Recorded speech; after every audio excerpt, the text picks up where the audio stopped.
अच्छा, मूर्ति रूप से हैं तो हमसे बोलते नहीं, कुछ अंदर हम जो चाह कर रहे हैं, बाहर से हमको कुछ थोड़ा सा तो संकेत मिले कि हम आपको प्यार कर रहे हैं, आप भी हमें प्यार कर रहे हो, लेकिन बाहर से संकेत मिलना नहीं काफ़ी समय तक।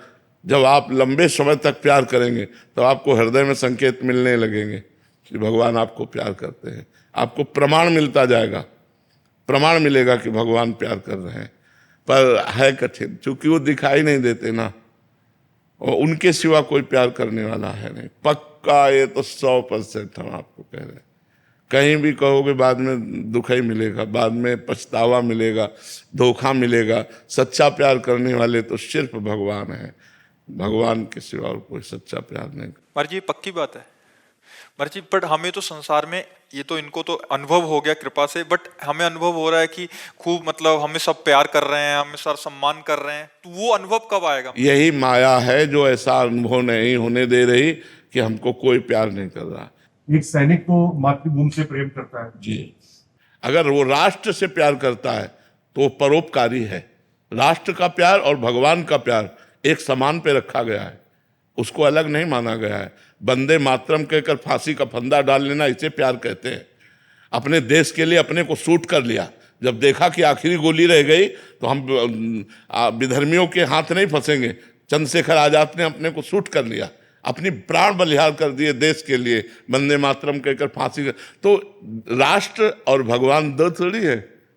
जो तिरंगा है वो हमारा भगवान है, जो राष्ट्र है वो हमारा भगवान है। हम उसे दो नहीं मानते हैं, राष्ट्र और भगवान एक है। राष्ट्र के इसीलिए तो हम राष्ट्र के सैनिकों का सम्मान करते हैं, जैसे हम संत सेवा करते हैं। संत क्यों? क्योंकि उन्होंने अपने जीवन को त्याग और तपस्या से परिपूर्ण करके परोपकार में लगाया। ऐसे एक राष्ट्र का सैनिक अपने परिवार को छोड़कर हिमालय पे खड़ा है, कहीं भी खड़ा कर दो, वो अपनी जान की बाजी लगा करके राष्ट्र के लिए खड़ा है, इसलिए सम्माननीय। उसका जन साधारण से मेल नहीं खाता। राष्ट्र प्रेमी, भगवत प्रेमी, ये एक समान की टक्कर है। उसमें ऐसा नहीं है कि वो जनसाधारण आदमी में आता हो, वो भी एक संत और सैनिक हम एक डिग्री पे रखते हैं। इनकी कोई छोटी डिग्री नहीं है, समझ पा रहे हैं आप? मैं समझ रहा हूँ। तो मैं ऐसे मिलिट्री अधिकारी हूँ महाराज जी, तो जैसे मैं अपने राष्ट्र से प्यार करता हूँ, अपनी मातृभूमि से, अच्छा है, तो इसका मतलब मैं भगवान से प्यार करता हूँ। बिल्कुल, इसमें कोई संशय नहीं मुझे, बिल्कुल बिल्कुल बिल्कुल बिल्कुल। क्योंकि हम अपने प्राणों की बलिहार देने के लिए खड़े हैं ना, अपने स्वार्थ के लिए थोड़ी खड़े। वो सैनिक प्राण देने के लिए राष्ट्र के लिए खड़ा है, हम उसको नमस्कार करते हैं, उसे प्रणाम करते हैं। उसका प्यार सच्चा है, उसका प्यार संसारिक नहीं है। उसका छोटा बच्चा जब उंगली पकड़ कहता पापा कब आओगे, तब लंबी सांस लेता है कि पता नहीं आ पाऊं बच्चा कि ना पाऊं। छुट्टी से जब वो राष्ट्र की सेवा की तरफ जाता है तो एक बार लंबी सांस लेता है कि पता नहीं आ पाऊं कि ना पाऊं। उसका त्याग कितना बड़ा है, अपने परिवार, अपने सब सुख सुविधाओं को छोड़कर जैसे राष्ट्र सेवा में पूर्ण प्राण समर्पित है। तो एक तपस्वी साधना युक्त महात्मा जैसे ऐसे वो है, उसमें कोई अंतर थोड़ी है। इसलिए हम राष्ट्र सैनिक को बहुत सम्मान देते हैं, बहुत प्यार करते हैं। सागर जी भोपाल से। राधर महाराज जी मुझे माँ भगवती से लगाव है महाराज जी। मेरी कुल देवी अलग स्वरूप में है और मेरी इष्ट अलग स्वरूप में। मेरी इष्ट माँ शारदा है और कुल देवी अलग हैं। महाराज जी माँ की थोड़ी कृपा प्राप्त हुई तो समझ आया कि सब उन्हीं के रूप हैं, वो एक ही हैं। महाराज जी मैं कोई नाम नहीं जपता, मैं केवल माँ माँ माँ ऐसा जपता हूँ। महाराज जी क्या मैं केवल माँ माँ कहूँगा तो माँ आ जाएंगी ना? महाराज जी मैंने कई उपासकों से सुना है कि माँ बहुत परीक्षा लेती हैं। महाराज जी जब माँ की दृष्टि हम पर पड़ जाए और वो परीक्षा लेना शुरू कर दें तो हमें कैसे पता लगेगा कि वो परीक्षा ले रही हैं? अभी पहली बात तो माँ भी तो भगवान का ही नाम है, किसका प्रश्न है? माँ भी तो भगवान का ही नाम है, पर उसके साथ जोड़ना पड़ेगा दुर्गा माँ या काली माँ। माता जी के अनंत नाम है, उनमें से एक नाम जोड़ लो ना, फिर माँ। तो बस माँ शारदा माँ शारदा माँ शारदा माँ नाम जप करो, ऐसे उनका चिंतन करो, उनका ध्यान करते रहो। और परीक्षा की बात तो जितना पढ़ाई होती है उतनी परीक्षा होती है। अगर हम 5 क्लास में पढ़ रहे हैं तो 5 क्लास की परीक्षा होगी, 10 वाली तो होगी नहीं। तो ऐसे ही कितना हम माँ के नज़दीक पहुँच रहे हैं, वो जैसे परीक्षा ना हो तो हम क्लास बढ़ ही नहीं सकते। परीक्षा से एक क्लास बढ़ते हैं, हमें परिपक्वता मिलती है परीक्षा से। तो वो परीक्षा कोई हमें नीचा दिखाने के लिए नहीं है, वो हमें परिपक्व करने के लिए होती है। जहाँ हम कमज़ोर होते हैं वहीं हमें पुष्ट किया जाता है, फिर आगे बढ़ाया जाता है। तो दुर्गा सप्तशती का पाठ करते हो? हाँ, दुर्गा सप्तशती का पाठ करो और देवी का मंत्र भी जपो। माँ का मंत्र है ना दुर्गा सप्तशती में। धैर्य जी मुंबई से। राधे राधे महाराज जी।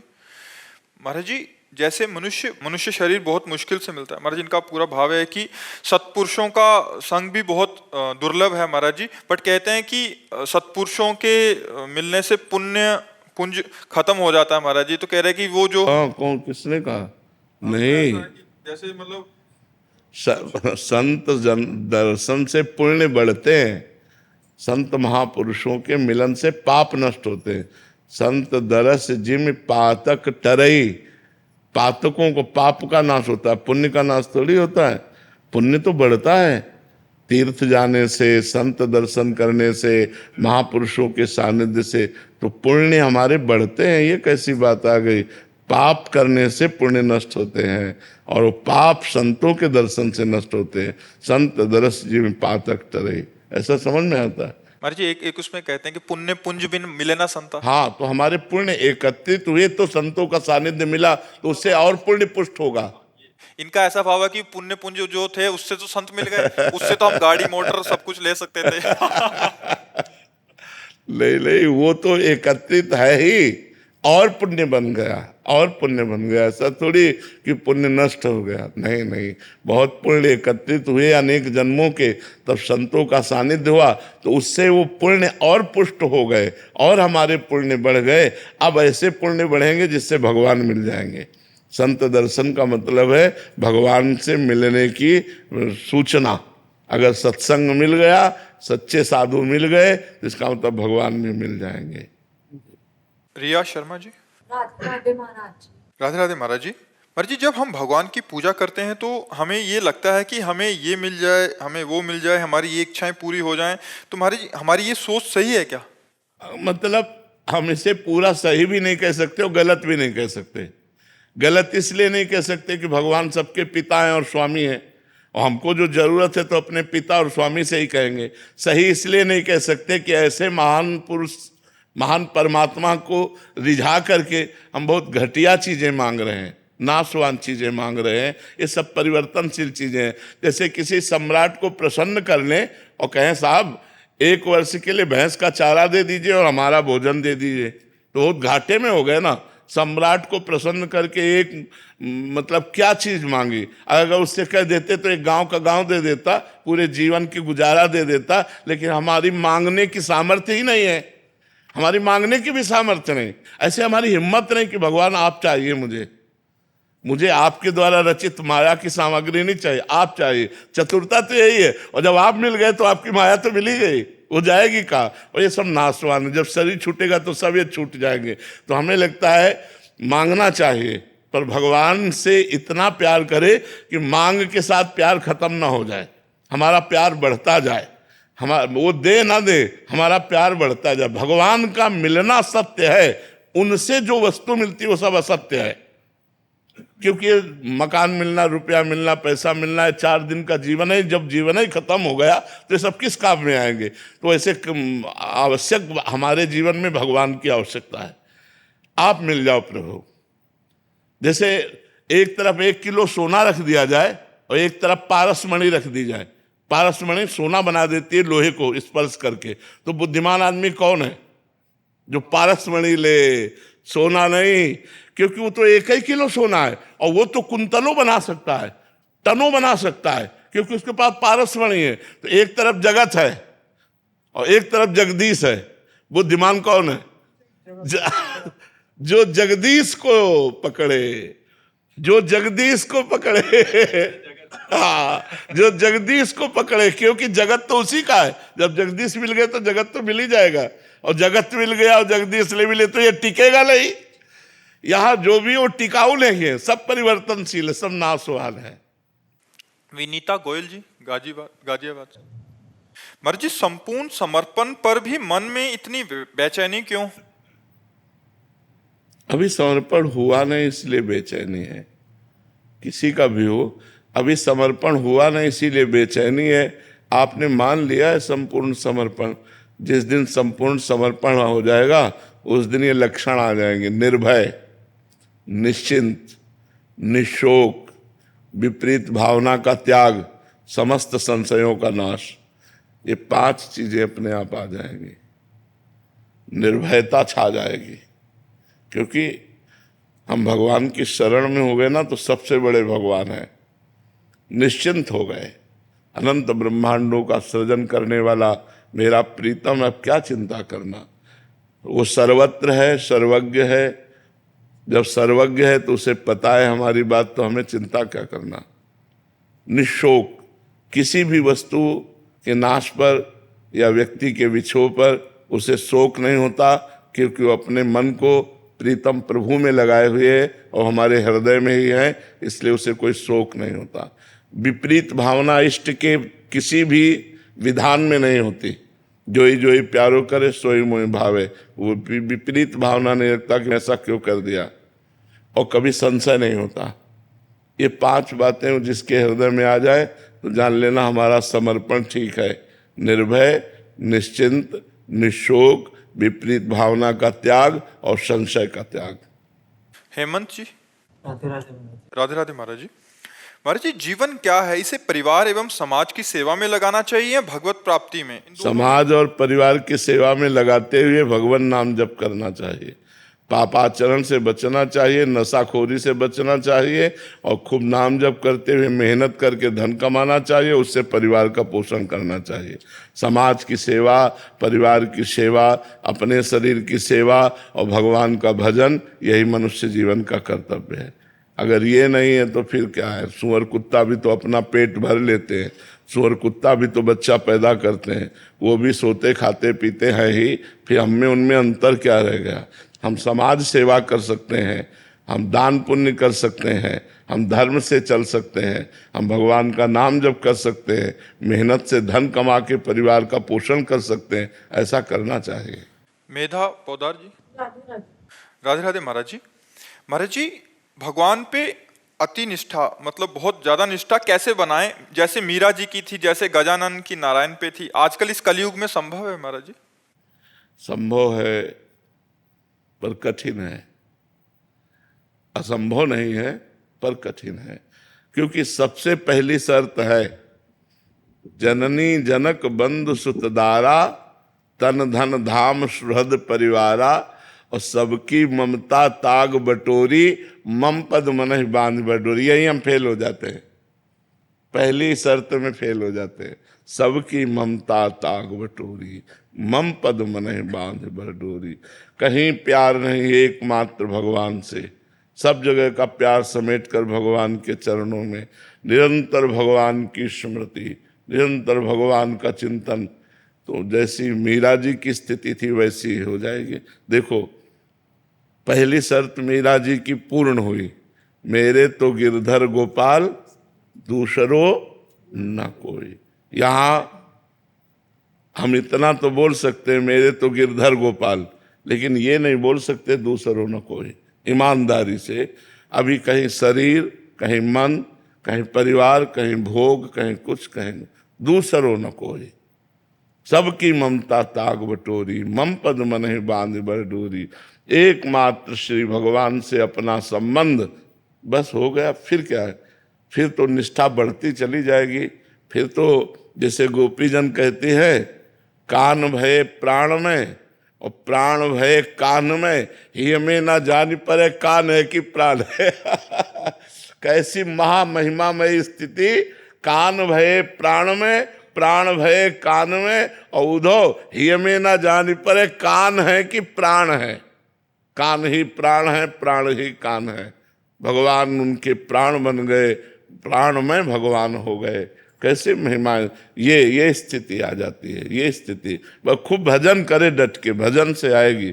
जितना नाम जप करोगे, भजन करोगे, सबकी ममता बटोर कर भगवान के चरणों में, और जहाँ एकमात्र भगवान, बस जीव का जितना आध्यात्मिक उल्लास उन्नति है वो सब प्रकाशित हो जाए, जीव का परम कल्याण हो जाएगा।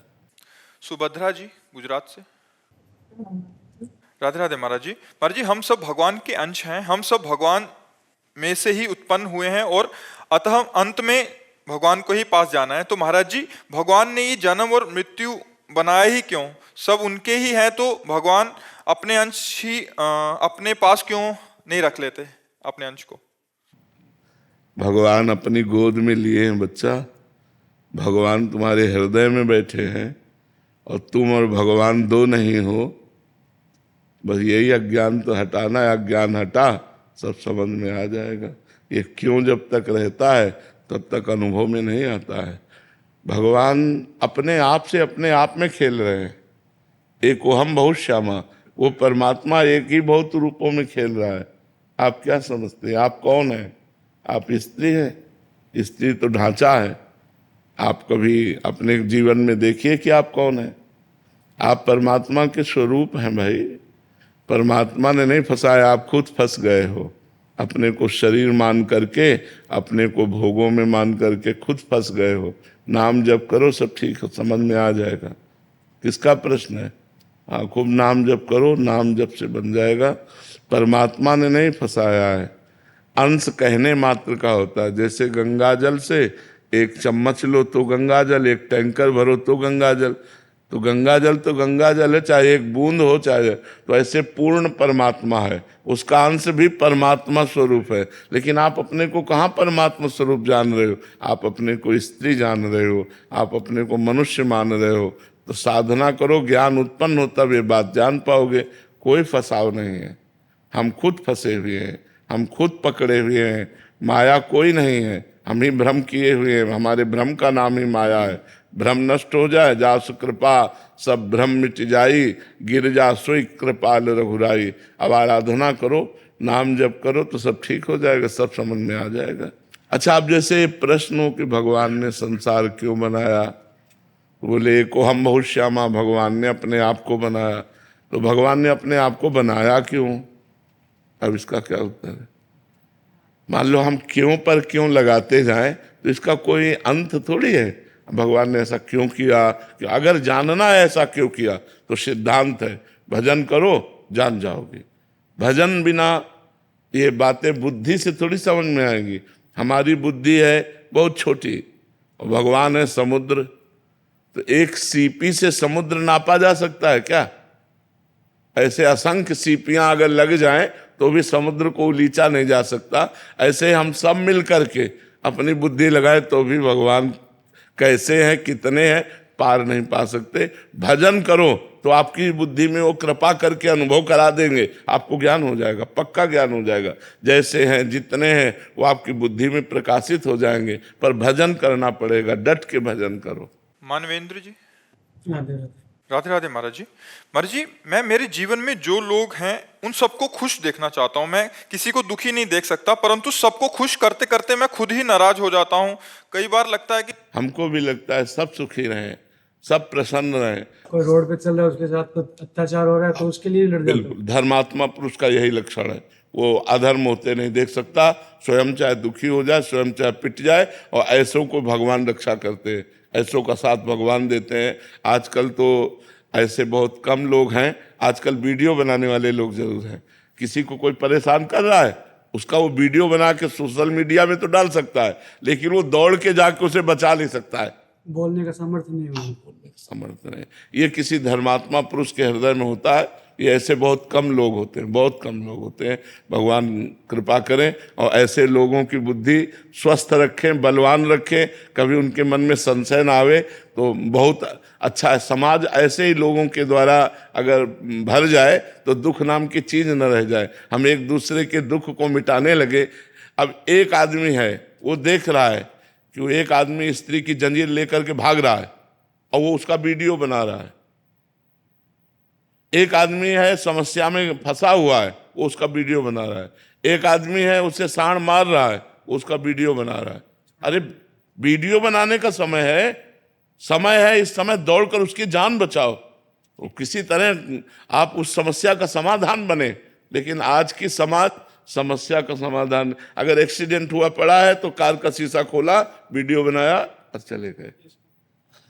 ये मतलब थोड़ी सी गलत बात हो रही है, इसे सुधार करना चाहिए। हमें वीडियो बनाना जरूरी नहीं, हमें उसकी रक्षा करना जरूरी है, हमको उसको अस्पताल पहुंचाना जरूरी है, हमें बीच में कूदना जरूरी है। लेकिन आज के समाज में लगता है कि वो उनके साथ हो रहा है, मैं क्यों बीच में, और कल वो तुम्हारे साथ करेगा तब। आज अगर उसको रोक दिया गया तो 4 से बच जाएंगे, 4 लोग इसके शिकार नहीं होंगे। इसलिए उसको चाहिए कि ऐसे लोगों को पकड़कर कानून की गिरफ्त में दे, ऐसे लोगों को दंड देने की प्रक्रिया में लावे, तब वो सुधरेंगे। तो अब समाज तो इस पर, जैसे कोई घटना का वीडियो आया तो कोई तो बना रहा था, तो उस समय तुम उसे बचा क्यों नहीं रहे थे, वीडियो क्यों बना रहे थे? वीडियो ऊपर बन रहा है। हाँ बिल्कुल, ऊपर वाले का वीडियो नहीं देख रहा कोई, इसलिए बहुत होश में। महाराज जी, जब मैं धर्म और सत्य के मार्ग पर चलकर सभी से सद्भावना रखता था तब मुझे लोगों से छल और उपेक्षा ही मिली, किंतु जब मैं उनके जैसा ही आचरण करने लगा, असत्य बोलने लगा, तब मेरे साथ मधुर व्यवहार करने लगे। महाराज जी, ये संस्कार क्या यहाँ के मधुर व्यवहार से हमारा काम बन जाएगा? सोचो, अगर 4 गलत लोग हमको आदर देने लगे तब तो हमारा पतन हो गया, फिर हमारे जीवन का मतलब क्या रहा यार? 4 गलत लोग आदर दें, यही मनुष्य जीवन है क्या? अगर हम सत्य और धर्म से चलते हैं तो भगवान आदर देते हैं, भगवान हमारा सहयोग करते हैं। 4 लोग क्या कर लेंगे? संसार स्वार्थ का मित्र होता है, परमार्थ के तो भगवान है, अहेतुकी कृपाल तो भगवान है, और भगवान सत्य है, भगवान धर्म में है। या धर्म से नहीं चलोगे, सत्य से नहीं चलोगे तो आगे पतन हो जाएगा तुम्हारा। अधर्म और असत्य से चलने वाला एक दिन नाश को प्राप्त होता है, धर्म और सत्य से चलने वाला दुखी जरूर दिखाई देता है, लेकिन एक दिन वो चमकता है, एक दिन वो प्रकाशित होता है। मनुष्य जीवन का ये लक्ष्य थोड़ी है बेईमानी, अधर्म, पापाचरण, गंदे आचरण, गंदा भोजन, गंदा पेय। तो अधिकतर प्रायः ऐसा ही समाज होता जा रहा है कि सत्य पे चलने पर जब उसको दुख लगता है तो असत्य की तरफ चलने लगता है, जबकि सत्य का परिणाम सुख है और असत्य का परिणाम दुख है।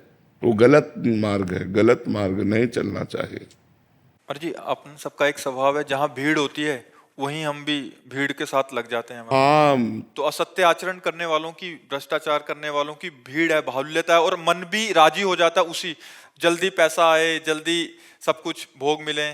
लेकिन ये ठीक नहीं है, ये ठीक नहीं। धर्म से चलो, सत्य से चलो तो मनुष्य जीवन की सार्थकता है यार। रुपया सार्थकता है क्या? वाहवाही सार्थकता है क्या? समर्थ तो भगवान है, भगवान के सिवा कोई है नहीं, इसलिए कोई हमारा दोस्त नहीं है। क्योंकि जिसको देखते हैं अधूरा देखते हैं, जिसको देखते हैं अपूर्ण है, वो खुद परेशान है, तो हमारी समस्या का समाधान कौन करेगा? जब खुद कामना से युक्त है, खुद अशांत है, खुद परेशान है, तो मेरा सहयोग क्या कर देगा? तो वो सत्य परमात्मा ही मेरा सहयोगी है। अब उनको छोड़ दोगे तो फिर रह क्या गया तुम्हारे पास? क्या है तुम्हारे पास? क्या है? उनको उनका प्यार मिलता है, ये प्यार है? 4 लोग बैठकर हंस दिए वो प्यार है? ये प्यार नहीं। प्यार वो है परमात्मा मुझे प्यार करे। एक तरफ 1 लाख झूठे लोग हों और एक तरफ एक सत्यवादी हो, तो पलड़ा एक का भारी होगा, ये ध्यान रखना।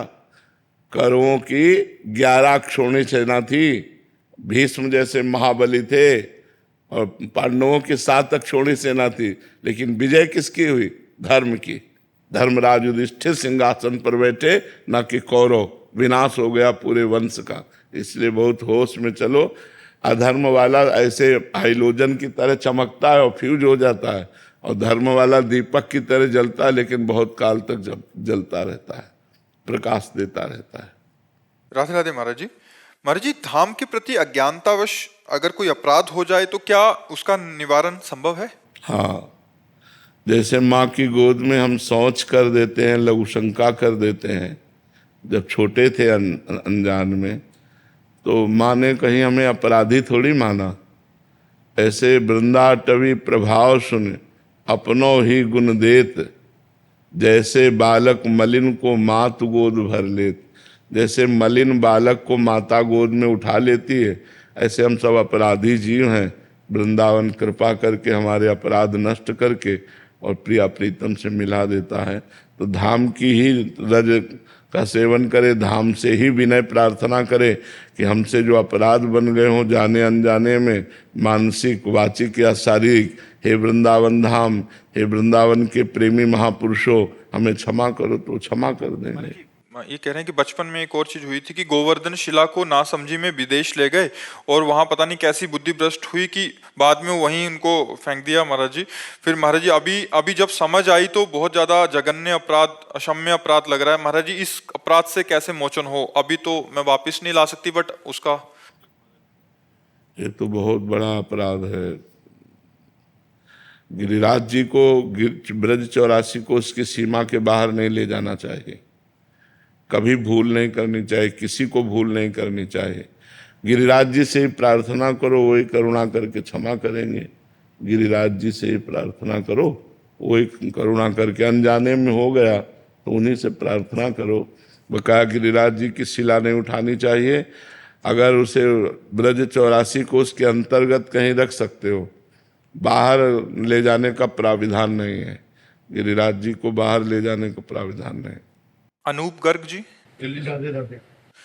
राधे राधे महाराज जी। महाराज जी मैं अपने परिवार, व्यापार एवं भक्ति में से सिर्फ व्यापार में ही ध्यान दे पाता हूँ, बाकी मुझसे नहीं हो पा रहा महाराज जी, मैं क्या करूं?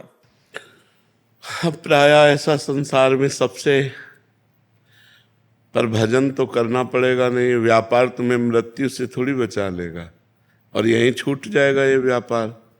बहुत घाटा है यार, बहुत घाटा है।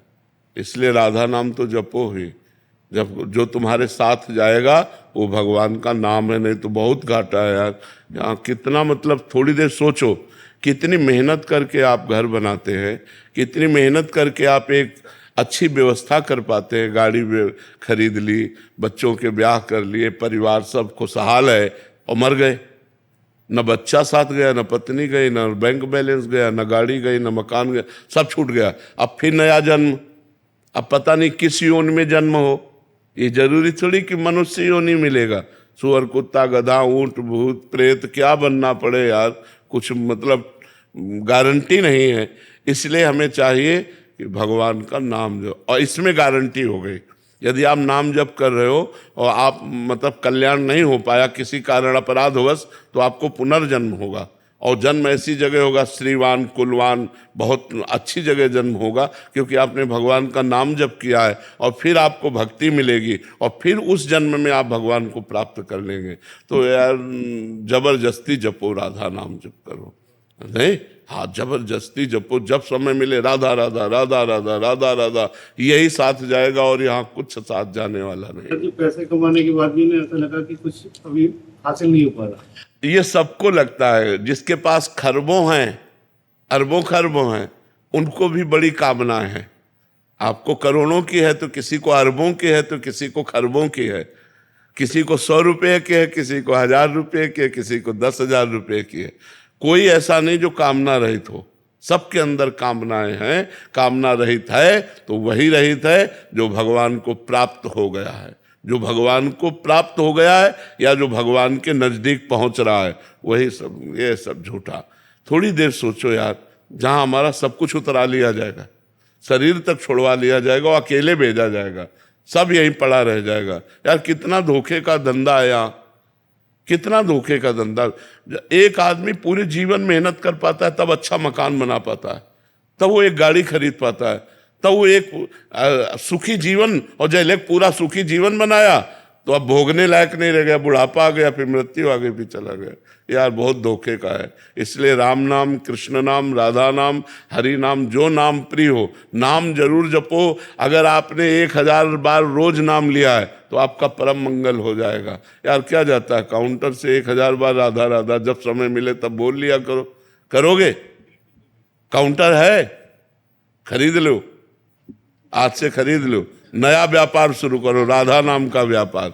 ठीक है महाराज जी ये तो आज आप गुरुजनों के श्रीमुख से हमें सुनने को मिल रहा है कि नाम की क्या महिमा है और भगवत मार्ग क्यों जरूरी है महाराज जी आंतरिक शांति के लिए। पर महाराज जी हमें तो बचपन से ही सिखाया गया है कि बड़ा बनो, पैसा कमाओ, अच्छा एक कंपनी हो जाए और हम मतलब बाहरी यश हो। महाराज जी ये मूलतः देखो, भजन नहीं होगा, भजन नहीं होगा तो आप मकान बनवा दो, आप रुपया जमा कर दो, भोग सामग्री दे दो, लेकिन ईर्ष्या, द्वेष, काम, क्रोध, लोभ, मोह, इनसे कौन बचाएगा? इनसे तो मरेंगे। हमें लगता है बिना सत्संग के, बिना अध्यात्म के, बिना भगवान के चैन नहीं है, शांति नहीं है। शांति तभी मिलेगी जब भगवान से जुड़ो, जब भगवान का नाम जप करो। ये नमक रोटी खाओगे, भगवान के भरोसे रहोगे तो चैन से सो जाओगे, और करोड़ों रुपया कमाओगे तो इतने बेचैन रहोगे और परेशानियां और मोल आएंगी और कामनाएं कभी शांत होने वाली नहीं। 1 करोड़ रोज आने लगे ना आपको, तो आपको सैकड़ों करोड़ों की आवश्यकता हो जाएगी। पक्का विश्वास मानो, इनकी पूर्ति होने वाली कभी है? अंकों की अंक तो बढ़ते ही चले जाएंगे यार। हमें लगता है जितना है उसी में संतुष्ट कर ले, भजन कर ले तो कर ले। तो हमें लगता है हमें जितना भगवान ने दिया है, साईं इतना दीजिए जामे कुटुंब समाए, और मैं भी भूखा ना रहूं और अतिथि ना भूखा जाए, और नाम जप करे डट के। अक्षय कुमार जी। जी राधे राधे गुरु जी। राधे राधे महाराज जी।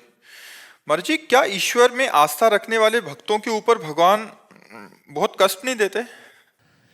यार कष्ट तो नहीं देते, कृपा करते हैं, पर क्या है, अनंत जन्मों के पापों का नाश होना है। जैसे इस जन्म में भगवान की प्राप्ति होनी है, तो अब जितने हमारे सब कूड़ा करकट जमा है वो सब इसी जन्म के भोगने में आएंगे। तो दिखाई देता है कि यार भक्त को बहुत कष्ट है, पर ये सब इसलिए है कि अब हमारा जन्म आखिरी है। अब हमारा जन्म भगवान की कृपा से होगा, कर्म बंधन से नहीं होगा। तो सब भुगताए जा रहे हैं। बड़े बड़े संतों के, बड़े बड़े भक्तों के जीवन में, उनके रास्ते में जो दुख दिखाई देता है, उसका कारण होता है हम बहुत जन्मों से पाप किए, तो उन पापों की धुलाई हो रही, सफाई हो रही। अब हम स्वच्छ और निर्मल होकर भगवान के पास चले जाएंगे। और जिनको बहुत जन्म भोगना है, तो उनका थोड़ा थोड़ा ऐसे भोगते भोगते पशु पक्षी योनि न जाने कौन कौन सी योनियों में जाना पड़ता है। लेकिन जो धर्म से चलता है, सत्य से चलता है, उसके पापों का नाश होकर वो परम पवित्र भगवान की कृपा को प्राप्त होता है। इसलिए प्रायः धर्मात्मा पुरुष को दुखी देखा जाता है। जो धर्म से चलता है उसमें समस्या ही समस्या दिखाए, और जो पाप है इसलिए समस्या नहीं कि अभी पाप कर रहा है, अब अनेकों जन्म भोगेगा, अनेकों जन्म, बहुत लंबा सफर है, इसलिए उसे थोड़ा थोड़ा भुगताया जाता है। और जिसका आखिरी जन्म होता है उसे सब पूरा हिसाब करवा के थोड़ा थोड़ा और भगवान के पास भेज दिया जाता है। पर इतना आनंद दिया जाता है हृदय में कि दुख का प्रभाव नहीं पड़ता। दुख का प्रभाव नहीं पड़ा। अगर दुख का प्रभाव पड़े तो हम प्रश्न उत्तर दे ही ना पाए, हम परेशान हो जाएं। पर भगवान कृपा किए रहते हैं, तो जैसे समुद्र की तूफानी लहरों को उसका तट रोकता है, ऐसे भगवान की कृपा दुख को रोके रहती है। दुख है पर वो इतना विचलित नहीं कर पा रहा कि कुछ सेवा न बन पावे। यही भगवान की बड़ी कृपा है। महाराज जी हम जैसे विपत्ति को नष्ट करने के लिए अगर कोई विधान का ज्ञान आप दें तो महाराज जी। हमारा तुम्हारा तो भगवान के लिए भजन होगा, भजन। और जिनके यहाँ पुत्र भगवान बन करके आ रहे हैं, देवकी वसुदेव भारी विपत्ति में है नहीं, ऐसे महापुरुषों को तो राजमहलों में परम सुख से संतान प्रकट करना चाहिए, लेकिन संतान कहाँ प्रकट हो रही। कितना भारी दुख है देवकी वसुदेव जी को, कितनी भारी विपत्ति है। मतलब घोर राक्षसी स्वभाव वालों का पहरा है, हथकड़ी बेड़ियां हैं, और जो पुत्र पैदा होता है वो कंस के पास ले जाते हैं और कंस उसे मार डालता है। 8वें में भगवान आए, पर भगवान भी जब आए तब हथकड़ी बेड़ियों के अंतर्गत ही आए। हथकड़ी बेड़ियां जकड़ी हुई हैं उस महापुरुष के, और भगवान सामने खड़े। हरि तेरी गति लख न पड़े। विपत्ति नष्ट हो जाए, हमें लगता है कि विपत्ति सहने की सामर्थ्य देते हैं भगवान। नष्ट करना चाहे तो कर सकते, लेकिन वैसे हमें कम प्रमाण मिलते हैं। विपत्ति नष्ट होने के कम प्रमाण मिलते हैं, विपत्ति सहने की सामर्थ्य दे ये प्रमाण ज्यादा मिलते हैं। अब जैसे दुशासन द्रौपदी जी के केस पकड़ करके महल से ला रहा है। द्रौपदी जी क्या भक्त नहीं है? पहले से उनका देख लो, भगवान से कितना प्यार भरा संबंध है। क्या सर्वज्ञ भगवान नहीं जान रहे? जान नहीं रहे? महल से जो ही केस पकड़ा उसी समय भगवान जान रहे, लेकिन तब तक वो चुप रहे जब तक द्रौपदी ने पुकारा नहीं। अन्य आश्रय था पांडवों का, भीष्म जी आदि का, जब सब आश्रय छूटा, पुकारा तो यही भगवान वस्त्र बन गए। तो हमें लगता है कि विपत्ति भोगने की सामर्थ्य देते हैं, विपत्ति मिटाते नहीं। तो हमें लगता है कि भगवान विपत्ति नष्ट नहीं करते, भगवान विपत्ति को सहने की सामर्थ्य देते हैं। तो भगवान से प्रार्थना करना चाहिए कि हमें सहने की सामर्थ्य दो। सहने की सामर्थ्य देंगे, व्यवस्था कर देंगे, हमारा भजन करो, हमारे पास आ जाओ। तो हमको जैसा लगता है कि भगवान विपत्ति में सहयोग देते हैं, विपत्ति में बल देते हैं, पर विपत्ति हट जाए, मिटिया मेट हो जाए, ऐसा हमने भक्तों के जीवन से नहीं देखा। भक्तों को बड़ी विपत्तियां सहनी पड़ी हैं, सहनी पड़ी हैं। भक्तों ने विपत्तियां मांगी हैं महाराज जी। आप भी कभी कभी बोलते हैं कि ये किडनी रोग न होता तो ये स्थिति नहीं होती, आप भी काफी बार सुना है। भगवान, हाँ, भगवान का विधान होता है। यही तो भक्तों की महिमा है कि वो दुख मांगते हैं, क्योंकि दुख में भगवान का जैसा विपत्ति में सुमिरन होता है ना, वैसा सुख में नहीं होता है। जब कोई साथ नहीं देता, एकमात्र भगवान का सुमिरन, तो वो भगवत प्राप्ति करा देता है। सुख में तो उस कोटि का सुमिरन नहीं होता, जब विपत्ति और दुख में सुमिरन होता है। इसलिए कुंती जी ने दुख मांगा था। जब भगवान युधिष्ठिर जी को राज सिंहासन पर विराजमान करके द्वारिका की तरफ चले, तो पीठ करके चले, तो कुंती जी रो पड़ी। तो लौटे और कहा, बुआ आप रोई क्यों? बोले, प्रभु जब विपत्ति थी तो सामने दौड़ते हुए हमने देखा आए हो, और आज संपत्ति हो गई तो आप पीठ करके जा रहे हो। मुझे सदैव विपत्ति दीजिए जिससे मैं आपको सन्मुख देखूं, आपकी पीठ न देखूं कि आप पीठ करके जा रहे। मुझे कदम कदम पर विपत्ति दीजिए। तो विपत्ति में आपको अपनी तरफ आते देखते हैं, यही सौभाग्य का विषय होता है। महाराज जी ऐसा आशीर्वाद दें कि ठाकुर जी के श्री चरणों में भक्ति और वैराग्य जो है बढ़ता रहे सब। यही जीवन का लाभ है। जीवन सब साधन कर यह फल सुंदर, प्रभुपद पंकज प्रीति निरंतर। हमारे हृदय में यदि भगवद स्मृति एक तार चले, बस फिर और कुछ नहीं चाहिए। सब साधना का ये सुंदर फल है कि हमारा हृदय हर समय इष्टाकार बना रहे। ये में ना जान पड़े कान है कि प्राण है, कान भये प्राण में, प्राण भये कान में। ही में ना जान पड़े कान है कि मन कृष्णाकार, बुद्धि कृष्णाकार, चित्त कृष्णाकार, अहम कृष्ण दासत्व में परिवर्तित हो गया सारा खेल इसी में है। हर समय नाम जप। बड़े सौभाग्यशाली साधक हैं जो ये बात पकड़ पावे कि व्यवहार में तो हमारा समय सुखपूर्वक जा ही रहा है भागवतिक कार्यों में, लेकिन अंदर का सुधार बिना नाम जप के नहीं होगा। बाहरी व्यवहार करते हुए भी हम विकारग्रस्त रहेंगे। हमारे को निर्विकार करने के लिए भगवान नाम गरज रहा है। हर समय भगवान का नाम स्मरण, एक तार श्वास श्वास में कई कई नाम जपने का अभ्यास करे। जैसे गरीब आदमी ओवर टाइम पैसा कमाने के लिए ऐसे रात में चुपचाप जग जाए, घंटा 2 घंटा एकांत में खूब नाम जप करे। और जितना कम सोए, कम खाए, कम बोले, कम सुने, कम देखे और खूब भजन करे। भजन के लिए जीवन मिला है। बड़े भाग्यशाली हैं जिनको ये समझ में आ गई बात कि भजन के लिए जीवन मिला है, और ये सब व्यवहार तो यही रह जाएगा। खास बात है भगवान का भजन, निरंतर अव्यावृत भजनात् अखंड स्मृति। और अखंड स्मृति ऐसी तन्मया, भगवान में इस तन्मयता, शांत बैठा है या व्यवहाररत है, दोनों स्थिति में भगवत स्मृति परायण है। ठाकुर जी यार माने काऊ ना माने, लेकिन आपकी दीवानगी ऐसी है